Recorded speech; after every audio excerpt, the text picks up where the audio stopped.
Good morning and welcome. Welcome to the session on e-commerce and retail in India. My name is Sunil Gupta. I'm a faculty member here at the business school and very much interested in this area. In fact, I came back from India about 10 days ago and got a shock of the temperature difference between Delhi and here. We have a wonderful group of panelists. So what I'm going to ask them is to very briefly introduce them. You already know enough about them, but maybe they can tell you something that you don't know, and then we begin the discussion. So we'll have an interesting technology here. Morning, I'm Rahul Narvekar. I'm co-founder, CEO of a company called IndianRoots.com. We're a curated marketplace for designer wear and artisan products. Before this, I had co-founded a company called FashionandYou.com in 2009. Early days of e-commerce in India, which was more like a Warp-Riva or a Guild flash sale site then.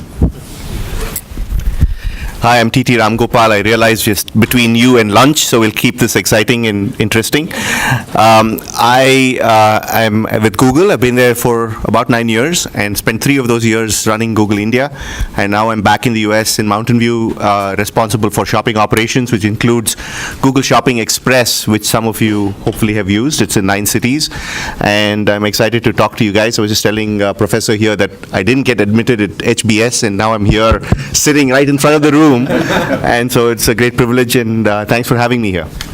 Thank you. Hi, I'm Rahul Anand. I'm the CEO and co-founder of Hopscotch.in. We're an online discovery-led platform focused on moms and children. Prior to Hopscotch, I was also in the baby vertical, working with a company called Diapers.com. I actually joined them right out of HBS and spent a couple of years, experienced rapid growth and then the Amazon acquisition. Hi, I'm Hemant Kalbag. I'm a partner with A.T. Kearney. In this group, I feel like I'm in old world industries. But I spent 6 years working in the retail industry in India from 2006 to 2012. I was heading A.T. Kearney's retail practice in India. And while I was there, I had the opportunity to work with 3 of the largest retail launches that have happened in India in the last couple of decades. Thanks. Great. We have another. You guys can hear me? This is working? Okay. So let me start by asking you, there's a lot of excitement of e-commerce in India. We hear billion-dollar valuations and multiple billion-dollar valuations, I should say, with Flipkart and Snapdeal, and many of you guys have done fabulous. So have we seen the peak of e-commerce? Is it a frothy market? Are we looking for consolidation? What's the future of e-commerce in India now? Anybody can? So apparently billion is the new million now in Indian e-commerce. I don't think it's frothy. In fact, I have seen the curve. When I started in 2009, and I had started with Fashion and You, the rumor in the street was that I'd lost my job in the mall industry, and I was घर पे बैठ के internet पे कपड़े बेच रहा है, you know. So I used to get a lot of pity from people saying, you know, you need some help. Who's going to buy on the internet and all of that. And then I saw this stage, and we were one of the first companies to raise a $8 million round in 2010, and then another $40 million round. And the next thing was, it's a bubble, it's going to burst at any point. Then it went on to Flipkart is going to shut down in some time. How long can you continue to sell at a discount? Are you buying your revenue, and all those kind of questions? I think now we have gone past that stage. It's more about who's going to be the leader, who's going to consolidate, who's going to acquire. So I see a lot of bullishness in the market as of now. What about the rest of you guys? So from my point of view, of course, you do have to look at the bottom line at some point in time, and it's just a question of when the time is going to come. I think the investment thesis, I believe, is that people don't want to have done to them what happened to them in China, which is they sat by the sidelines and saw these markets grow. It's a very different ecosystem, not as open as what India is, didn't have the same kind of barriers as well. So there's a lot of money pouring in, and people have huge war chests to invest in, and they come in saying, take $200 million and we need X% of the company, and what's your valuation? So it's almost backwards that you want to work out how much you want to own and how much you're willing to spend for it and what the valuation therefore is. In terms of companies like Flipkart, etc., going public is the only route out. I was just talking to this panelist saying that they have to list in some place outside of India because there's no profits to show. Right? And so it's going to take a long time before any money is made in this business. But it is going to be a consolidation. There's going to be some of these big players, winner take all, and there are a lot of people trying to find out who those top 3 or 4 in each of these verticals is going to be. So I don't think the market is too frothy. When you have companies growing at 20 to 30% month on month, right? A high valuation today looks like a great multiple 3 to 4 months from now. So I think I worry less about the valuation. I think the bigger question is, do a lot of the businesses that exist deserve to exist, right? Are they solving a problem for the Indian consumer, or are they really trying to build a Me Too business of something that has worked in a geography overseas for a completely different audience? And I think that is the key question over here, because I think if you aren't in that situation and you end up raising a lot of capital today because there's people willing and happy, it's worrying to think of what may happen 6 months from now or a year from now when times aren't as good and you're still hemorrhaging a lot of capital and you have no business model to really stand on. Nothing to add. So I think you guys raised some interesting questions, which is, and Rahul Anand, you mentioned at one point in time that FirstCry may want to be the biggest, but we want to be the most profitable. And a lot of these companies are losing money. The question is, at one point in time, they will make money. So growth or profit? Can I take that? So, Sunil, when we went cash positive in 8 months of launch, no VC looked at us. Now we are scaling big time. We did a 10x growth. We are losing money. Everybody's talking to us. So that's the secret to getting money. Just lose a whole lot of money. So I was chatting with Dr. Pranay Roy, and we were the first quarter when we had just launched, and we said we had a very minuscule loss, and he said, Rahul, you're losing very little money. Should probably lose a lot more to get a better valuation. Yeah, I think with big growth as well, it's very hard in a business to be focused on growth and profitability. I think we're at the stage where we're focused on growth at the moment, and I think the growth brings about a lot of great stuff, and I think the margin will just happen with time, provided once again you have a business model to stand on. Yes. So, I mean, I don't have a different view, but I think there has to be in the context of what the market is doing and where things stand in the country right now. So at the morning address, we heard about the ambitious agenda in India, and everything in India is about growth right now. So I think it fits the mood of the country. But I think if we've learned anything from other economies where we've seen similar valuations in e-commerce, is at some point you have to pay the piper. I don't know when that is, but I think at some point, and I'm sure first-round investors and second-round investors and founders will walk away from this very satisfied, hopefully with good business models, but I think with healthy valuations. But I'm not so sure if 4 to 5 years from now, we won't come back in this cycle and have a similar discussions where people will ask fundamental questions about profitability. But you see a lot of these, there are a lot of startups that happen in every vertical or horizontal, and then many of them go bankrupt. There is consolidation. I'm wondering if there's something like a rule of three. You have Snapdeal, Amazon, and Flipkart in one area. You have Hopscotch, FirstCry, and Baby in another one, and in the York area also. So is there a room only for 3 players, and then the rest can go away? I actually don't know, because India is a country, I have seen various things. I was told as a template, you follow the US model, what's happened there, or the China model. But in India, it's a very different country. I have learned so much about my own country since 2009, I did not know. For instance, what has fundamentally changed on the ground is tier 2, tier 3, tier 4, tier 5 cities. Earlier, if I was living in a tier 2, tier 3 city, I would live very frugally. Even if I was the richest guy there, I would not display my wealth, because either I would get kidnapped or some bureaucrat would come and ask me for a bribe. So if I was born and brought up there, I would do all my consumption outside that space. I would fly out and do my masti and then come back and then live again simply. Today, you go to any small town, with the latest car model, it's all there. The latest brands, they all want to live well. So that consumption, and again, they have very limited access to offline retail. So when we started fashionandyou.com, I remember in 2010, we did a contest during Diwali. Be the highest shopper of the month and win a trip to LA. This lady, Mrs. Frenny Singh from Chandigarh, spent 80 lakhs in a month and said, keep the tickets. I just wanted to win. Now the irony is, 100% of it is cash. Cash on delivery is what is fueling Indian e-commerce. But if increasingly look at any e-commerce company, it is tier 2, tier 3, tier 4, tier 5, which is spending the maximum. So I would love to hear from all of you guys. How is e-commerce in India different from e-commerce in the US? So let me just follow up here and then address this point as well, which is, I think that the cut and paste model for India, just replicating, works with certain verticals. For example, the Flipkarts and Snapdeals, etc. Also in India, the open internet is sort of non-existent. People use Facebook, or it's the app economy. And if you look at any stats on iOS or Android and so on, more than 80-90% of those apps never even get a single download, right? Leave alone usage.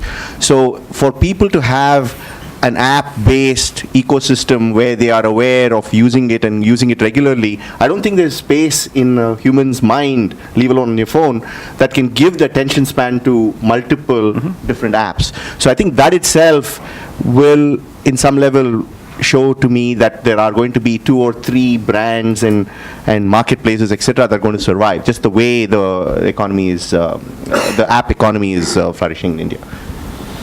I think if you look at the evolution of e-commerce in the US, we started off with business models that were very focused on delivering convenience, right? And that was Amazon, the e-commerce 1.0 model.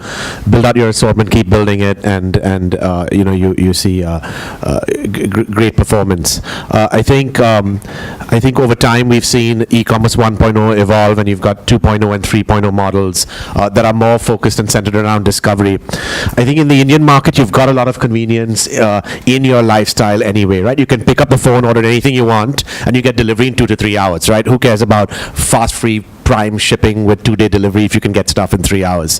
And so I think the business model in India has been less about convenience and more around helping me access the long tail, or helping me discover new brands and new products that I never knew about before, because there's so much of super saturation of mass market products in the market that I have access to otherwise. Yeah, the other difference I see is between the US and India, and they're very unfair comparisons, is the actual consumer. 70% plus of India's consumption is still on food and basic products, right? Whereas it's extremely different in the US. The density of the shopping wallet is still very, very shallow. So the reason e-commerce, I think, behaves in a certain way in the US and other countries is because consumers have the money to do so, whereas India is a very different economy for the majority of the population. So I think that's where they're going to be different. And I think so far, there isn't a good answer for food in e-commerce in India. At least I haven't seen one. And until that happens, I think, the companies represented here are still going to be playing in what represents, I think, 10 to 15% of consumption in India. If I can just add to that. Sure. So also culturally we are very different. So as far as I know, in America it's very DIY, do it yourself kind of. Whereas in India we're a very assisted society. So this lady I'm mentioning, Frenny Singh, she's a very large customer. But the way she shops is she'll be sitting in her home in Chandigarh, and my head of customer service is on her account in the office, and she's looking at something, and he's saying, okay, ma'am, why don't you buy this bag? And she said, "Achha, theek hai, dal do." And then he would add to the cart.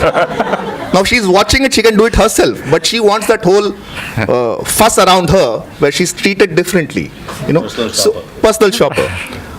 Most of the transactions, especially the high value transactions, and we in Indian roots, I have sold a shawl worth 19 lakhs online. But that was a customer outside India who prepaid. I had a customer from Bhilai, a small town in India, fighting with me for 3 days, saying, how can I pay you 50,000 rupees by card? Because it's white income, And she's like, 50,000 rupees aapko cash mein, take it in cash. They just can't pay in white because they don't know how to declare their income. That's the big challenge in India. Logistics is a big issue. If I sell a watch for 8 lakh rupees and I have to deliver it to a certain area, the courier guy probably makes 8,000 rupees. How do I trust him to deliver that watch? These are all the challenges that we have in India at the moment. So how do you solve those? How do you solve the logistics challenge? So if you look at a Flipkart, you look at a Amazon, most of the major investments is going in building their own logistics. But having said that, even these 2 big players are refusing to deliver above a certain value in a couple of large states of India because the ecosystem does not exist. Most of us will have to build our own ecosystems going forward. Okay. In my research and experiences, it looks like trust is a big issue all across. It's the trust with the merchant, the merchant trusting the consumer, the merchant trusting the manufacturer of the product, all of it, there's an element of distrust which has to be overcome, which isn't a structural issue here. And cash on delivery, as Rahul mentioned, is one of the elements of overcoming the trust, but hugely complex in terms of last mile logistics and making sure you collect the cash and redeposit it. Companies like Delivery have cropped up, fulfilling third-party marketplaces for Flipkart. All of the third-party logistics and collection is all done by Delivery for Flipkart. So many of these surrounding businesses have evolved around these main marketplaces already. And I've heard really crazy stories where, Delivery has blacklisted certain addresses because they just order stuff and refuse to take it. They just do it for fun.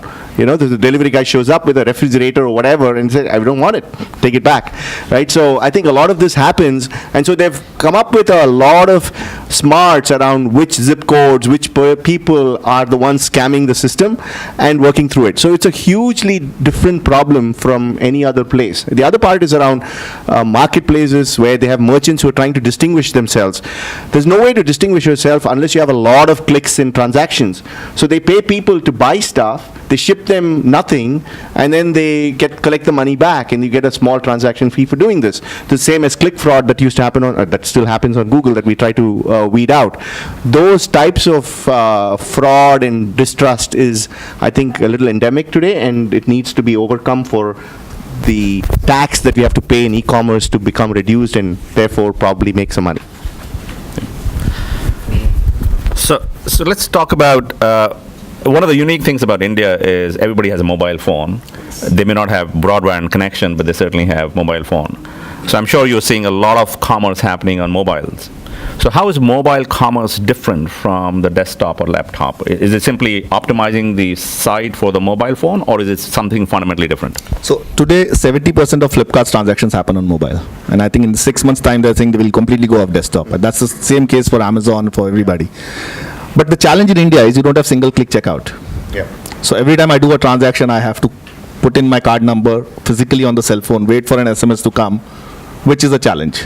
I think the day you get single-click checkout, I think the numbers will definitely zoom. The other thing is you can't have an optimized site for mobile. You need to have a built-for-mobile kind of a situation for that experience. For us, the challenge is my site is all about rich imagery. Yeah. And we are still struggling to build the right app in India. Okay. Any other thoughts from you as to how the mobile will be different? Yeah, I think we see a majority of our transactions happen on a mobile device, and we don't even have a mobile app yet, right? So you can imagine how we are, in fact, a mobile-first economy.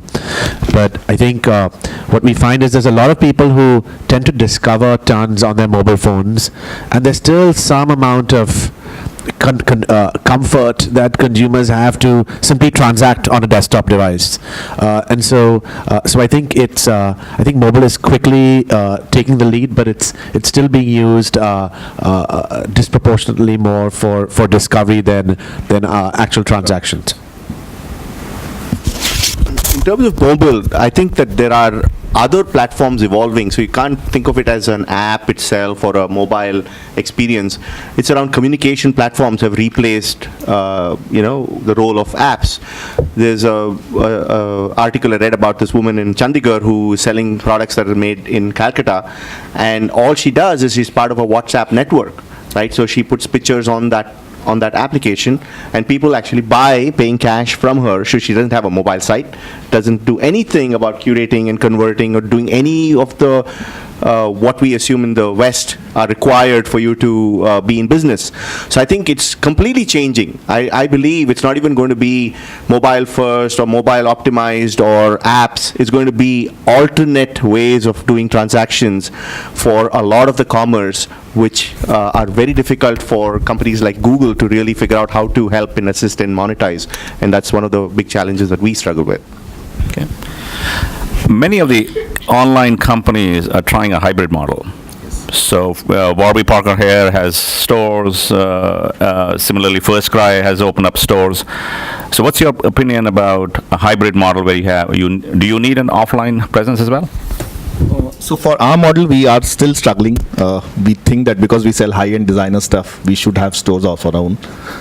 The challenge is when you talk to your investors, most investors says, stay focused on online because that's where the maximum growth comes in.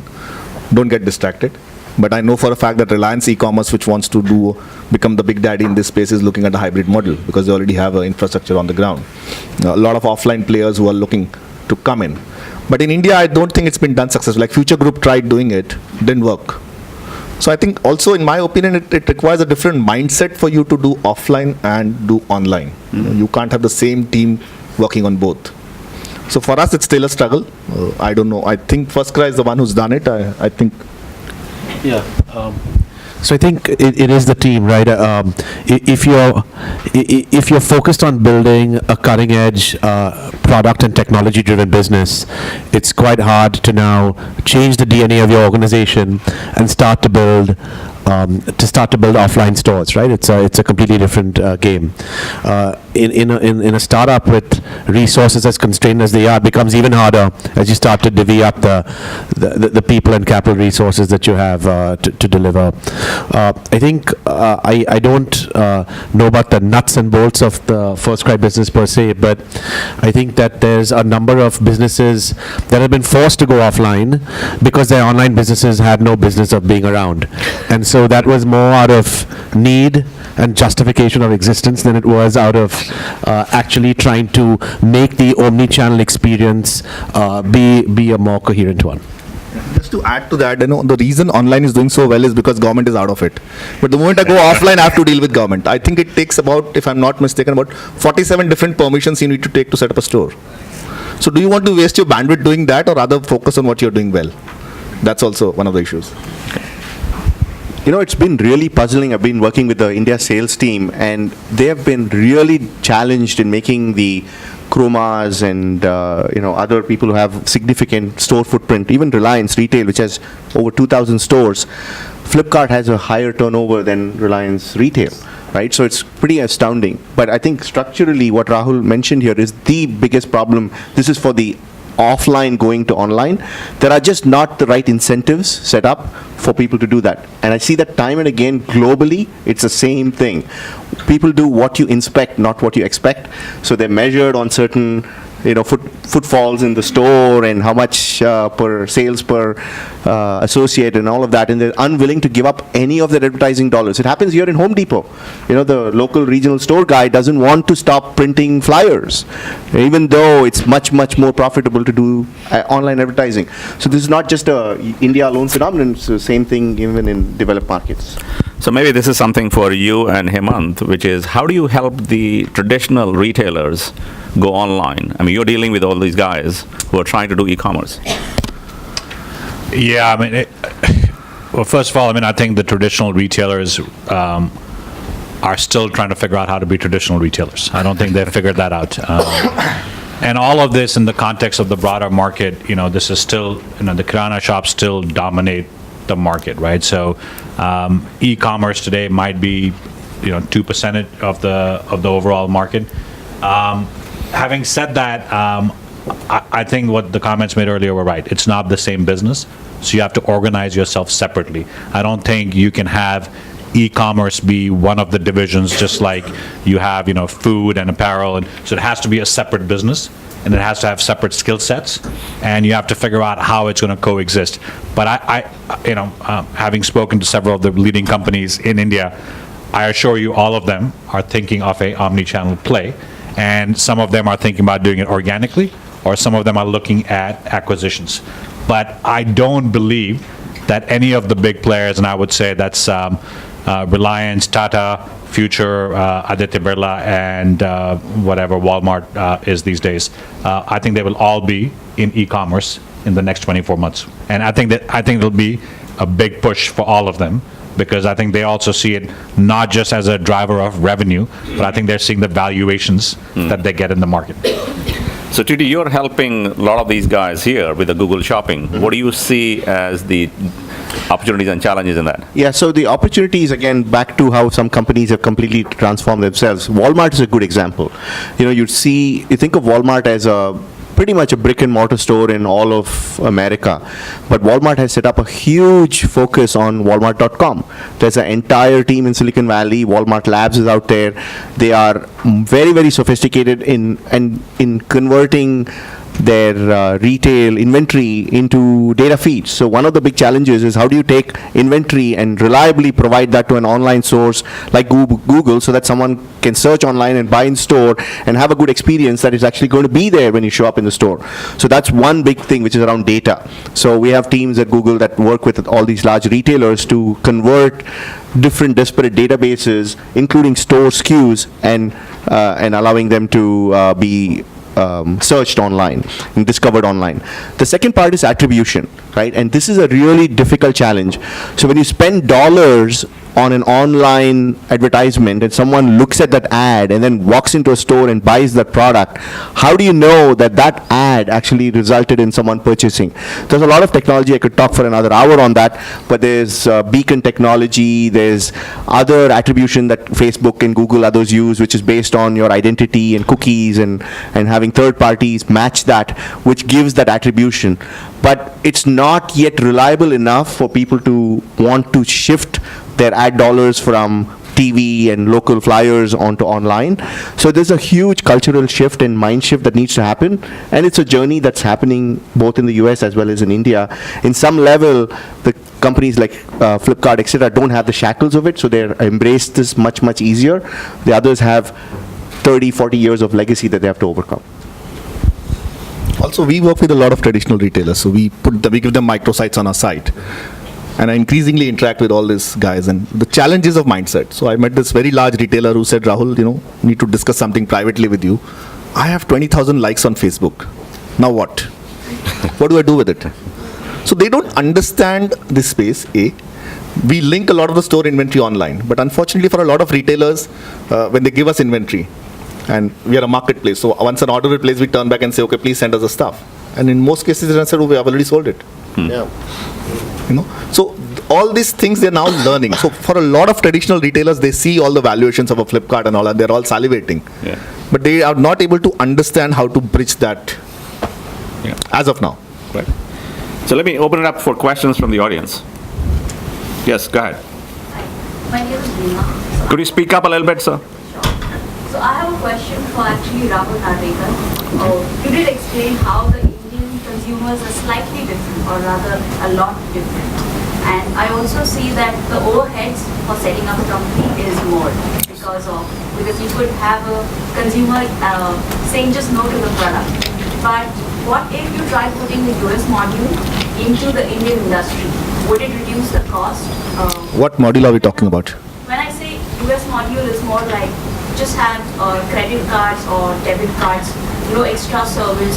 So it kind of reduces your overheads, and also maybe it would You're talking about the model. to a niche audience.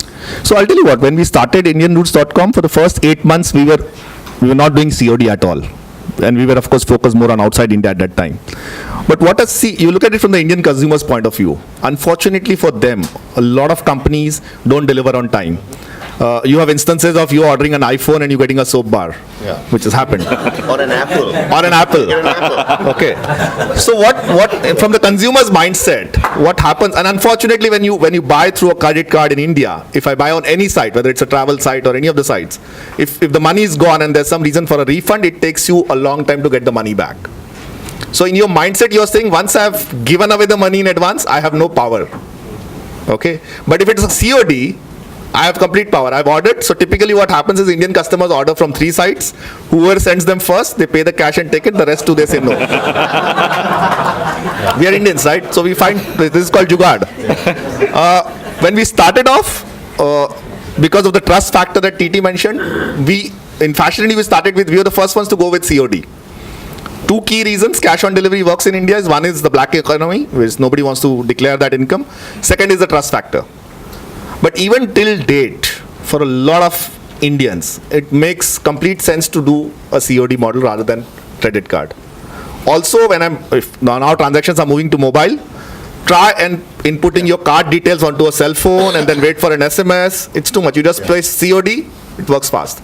So till the time we don't have a single click allowed by our Reserve Bank of India in India, I don't think we can do this model. Yes, sir. Hi, my name is Vibhor Nagda, delegate of the United Nations Economic and Social Council. And my question is, since reliability is a central issue or obstacle to increase e-commerce consumer confidence, do the panelists feel opening one retail hub like Amazon US has currently plans on in New York City will help speed up delivery and consumer confidence? Because we must take into consideration e-commerce is a service-related industry. In essence, do you think e-commerce firms can increase revenue by adding with a personal one-to-one connection, giving the shopping experience that consumers are looking for? I didn't understand it. That's a very complicated question. I didn't understand it. I'm sorry. That's, We're No, not that so- smart. So, it's a good thing there's a consultant on the panel.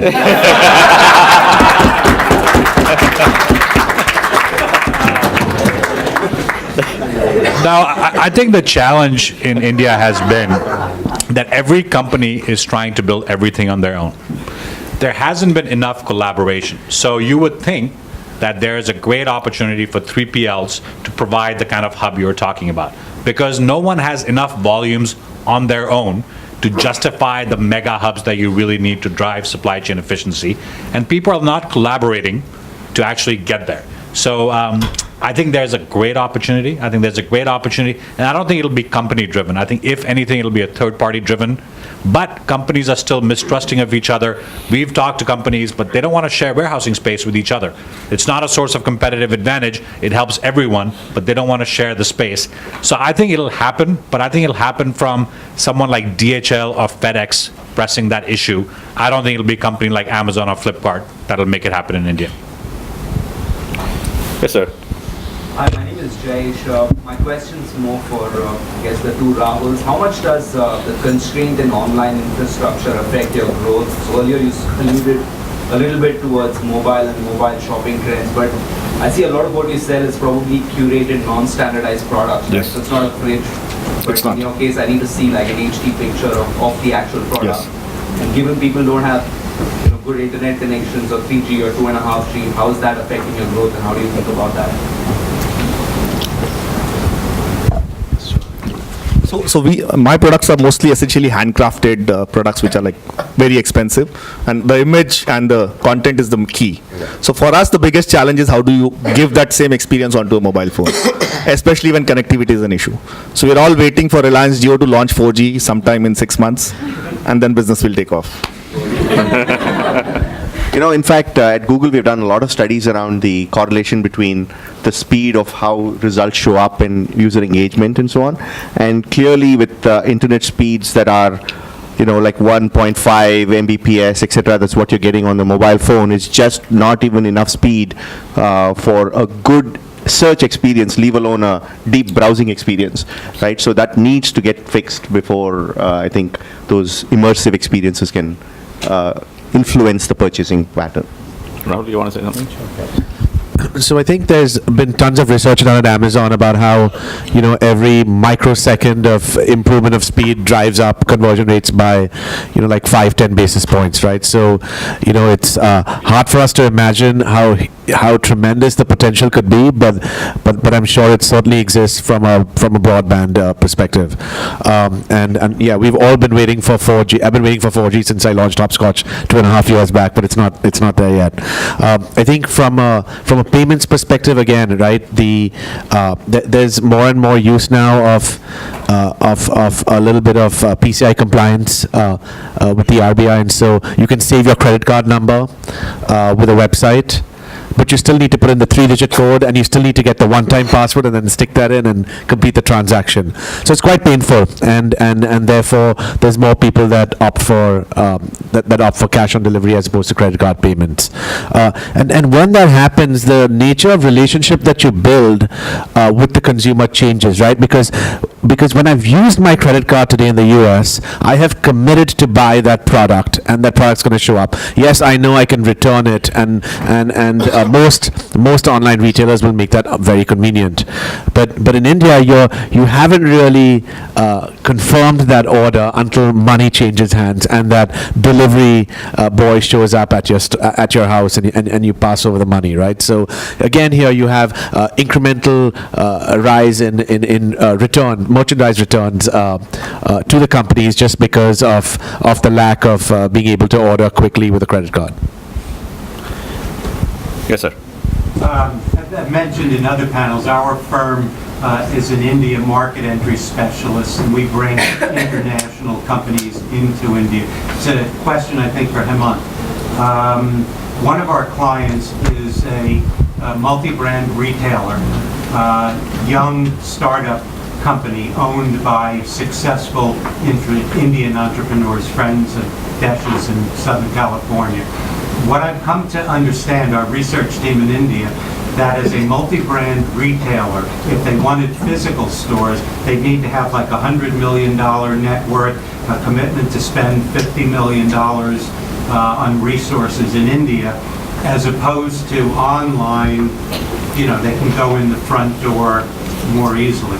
What's your perception of international retailers, in this case specifically selling clearly American products into India, to Indian consumers? But in general, what's the atmosphere, climate, future for American brands coming in?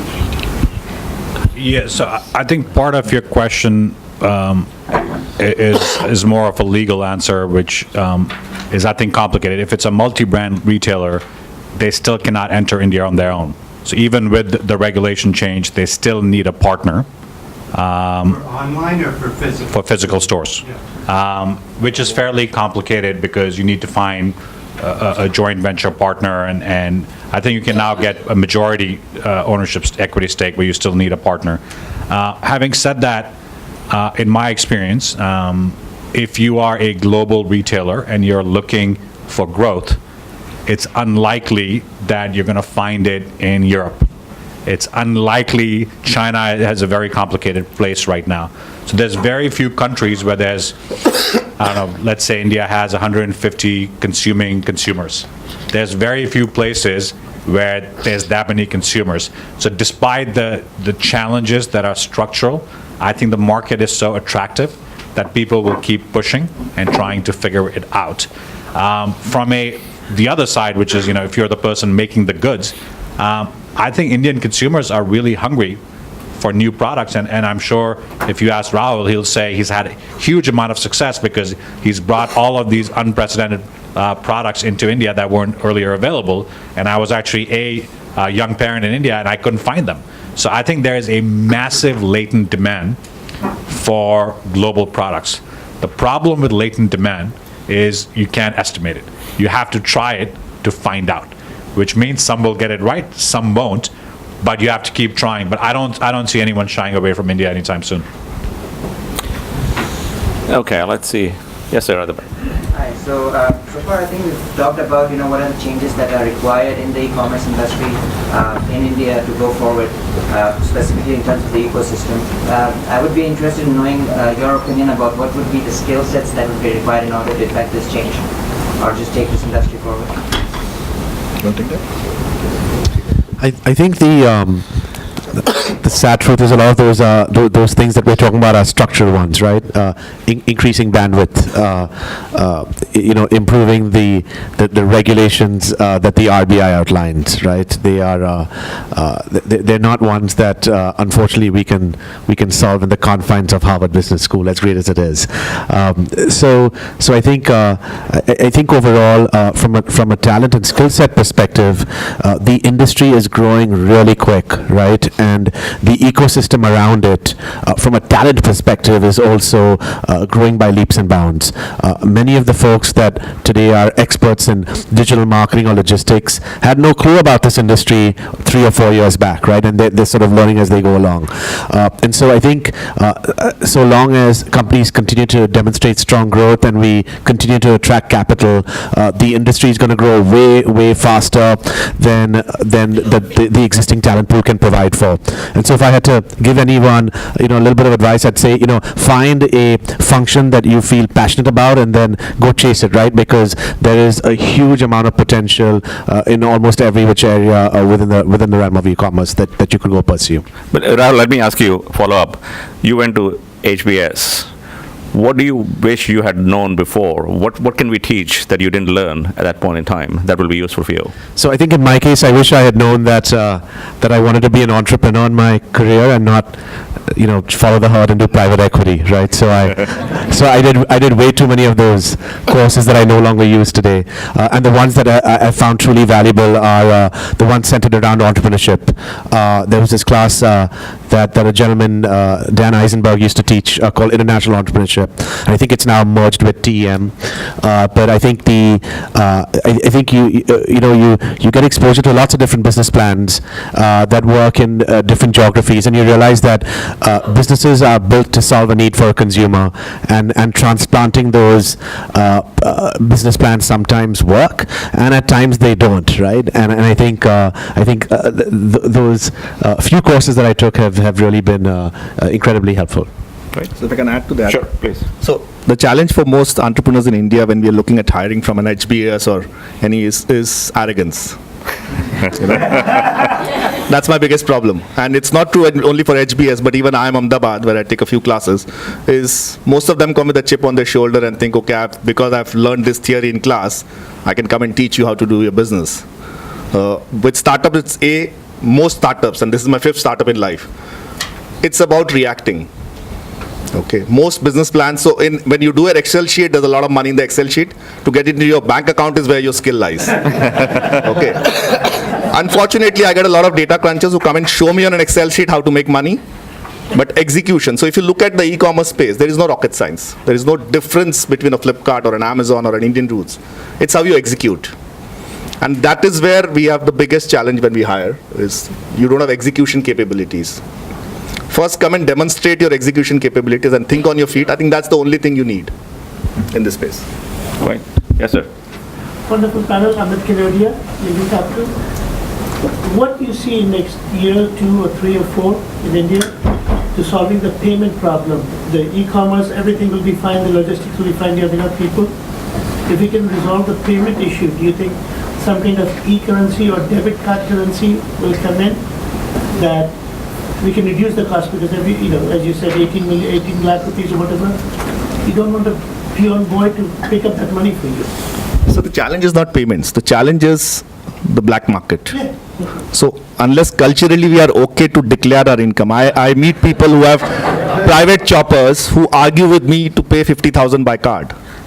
You know, the whole cultural mindset we have that it is okay to not pay my taxes.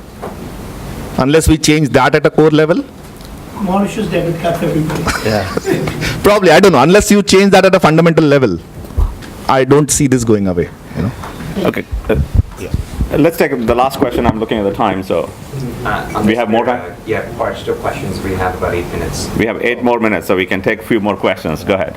Yeah, so I've actually seen that e-commerce through an FDI perspective, it's only for B2B businesses in India, and I'm not sure how you guys have actually portrayed your businesses when you reach out to investors, even outside of India. Do you see the FDI policy as such, where e-commerce is only a B2B favored business for FDI? Do you see that as an impediment for e-commerce growth? See, the mantra for Indian bureaucracy, unfortunately, is if you cannot convince, you confuse. So most of us are still struggling. But if to your specific question of structuring, when we raised the first round for Fashion & You in 2010, what we did is we split the business into 2. You know, so you do one business where you do B2B, and then you do another business under it which is B2C, and you take funding in the one which is allowed. Okay, that's how most people have structured it. Or you do stuff like what Flipkart has done, is you go list an entity out there and all of that. I don't think government has yet understood e-commerce as an entity, as a creature. They're trying to. The new government is very sincere. They've been talking to all of us. But I think the politicians, Mr. Modi is more sincere, and the bureaucracy, I think, is opposing him a lot. I think also the challenge for Indian bureaucracy is to get over that VIP mindset. Just because you're an IAS officer, you think you know better. And for a lot of them, it is very difficult to stomach the fact that a 22-year-old is coming and suddenly getting a valuation of $1 billion, whatever. You know, I don't know. So whatever interactions we have, it's still that patronizing tone that we get from bureaucrats. That's one. Secondly, there is a lot of money looking at coming into Indian e-commerce at the moment. So at some point, we are hoping that this will get resolved. I have no answer to when that will happen. I think that's one part of the challenge. The other one is, even within the India, when you sell, there's a huge sales tax structure, right? It's impossible to figure out how to share ship between states and where your warehouse needs to be and so on. I'm not an expert in any of it, but it's a huge impediment in setting up operations as well. So that needs to get resolved. And so there's FDI, there's sales tax, there's the last mile logistics and the black money and so on. But there are people who are going to solve it. So, we'll have to see who it is. So, but I think in conclusion, I think the mantra is make hay while the sun shines, right? If it was that easy, Amazon would have been in India a lot sooner, and Flipkart wouldn't have been where it is today. So, so I think we look at these structural impediments as moats around our businesses and allow ourselves to truly learn about the market ahead of everyone else, right? So I think it's more of an opportunity than it is a true impediment to the businesses taking off. Any other questions? Yes, sir. Go ahead. Do you believe in the valuations the new e-commerce like Flipkart currently have, and do you foresee or envision more consolidation in the space over the next few years? So you probably came a little bit late, but we started with that question. Yeah. So if you want to respond very quickly to that, go ahead. I think that's See, valuation is ultimately somebody's opinion, right? So if your opinion and you want to write me that check, who am I to stop you? All the DCF, cash flow, forget about all that. See, most investors I've met, they make up their mind to put in that money and then they try and tell you how to justify it to them. Yes. There's a lot more money chasing around, actually. Yes, go ahead. Hi, good afternoon. My name is Karan Shah. I'm an undergrad student at Babson College. My question is based on the smart cities coming up in India, and how are the smart cities going to impact e-commerce in terms of consumption, logistics, and how will that impact the industry?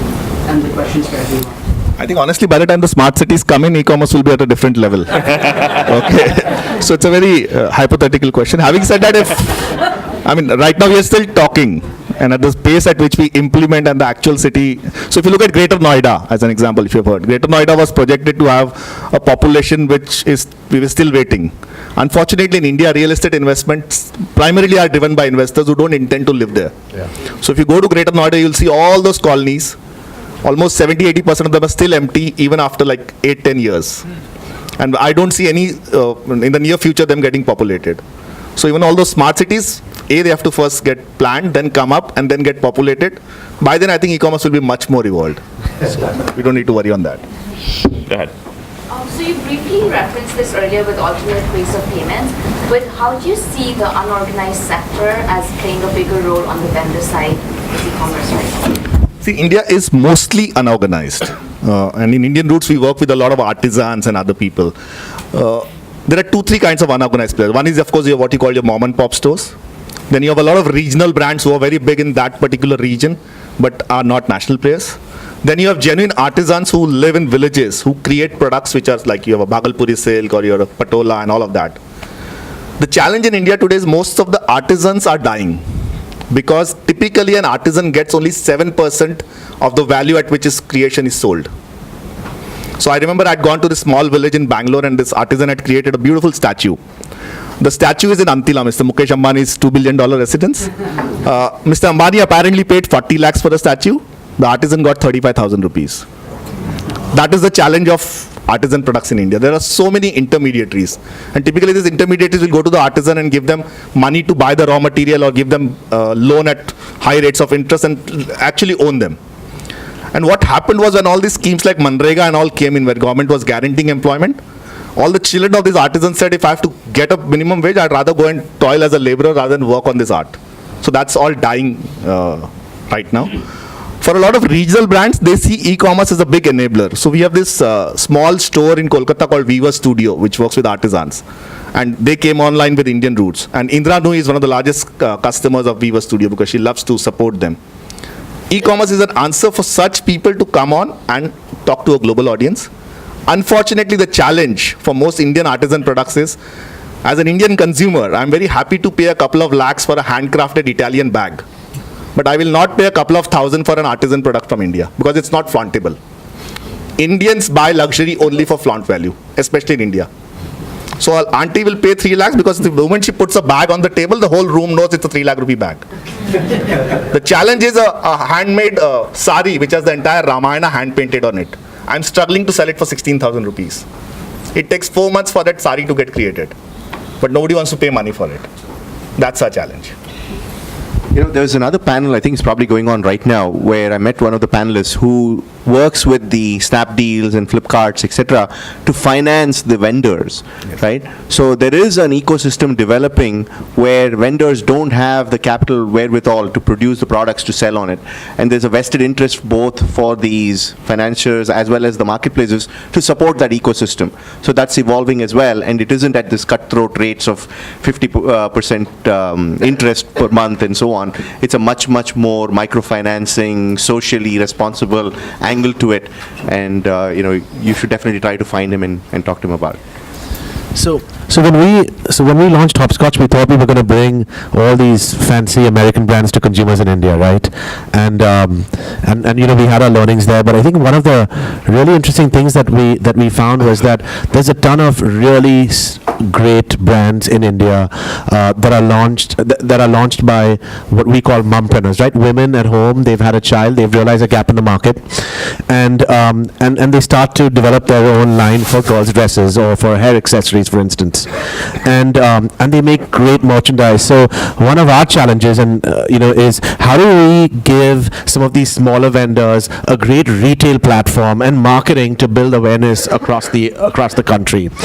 We have a vendor that they're called the Knitting Nanis, right? It's a bunch of grandmas, and they sit around a table every day and they knit these products, and we sell them so quick they can't make them quickly enough, right? So now all of a sudden we're trying to solve a problem for them, and we're like, all right, how are you going to scale your productive capacities, right? But I think this is exactly what some of the small and medium-sized vendors in the country needed to start to really gain appreciation and get national stage.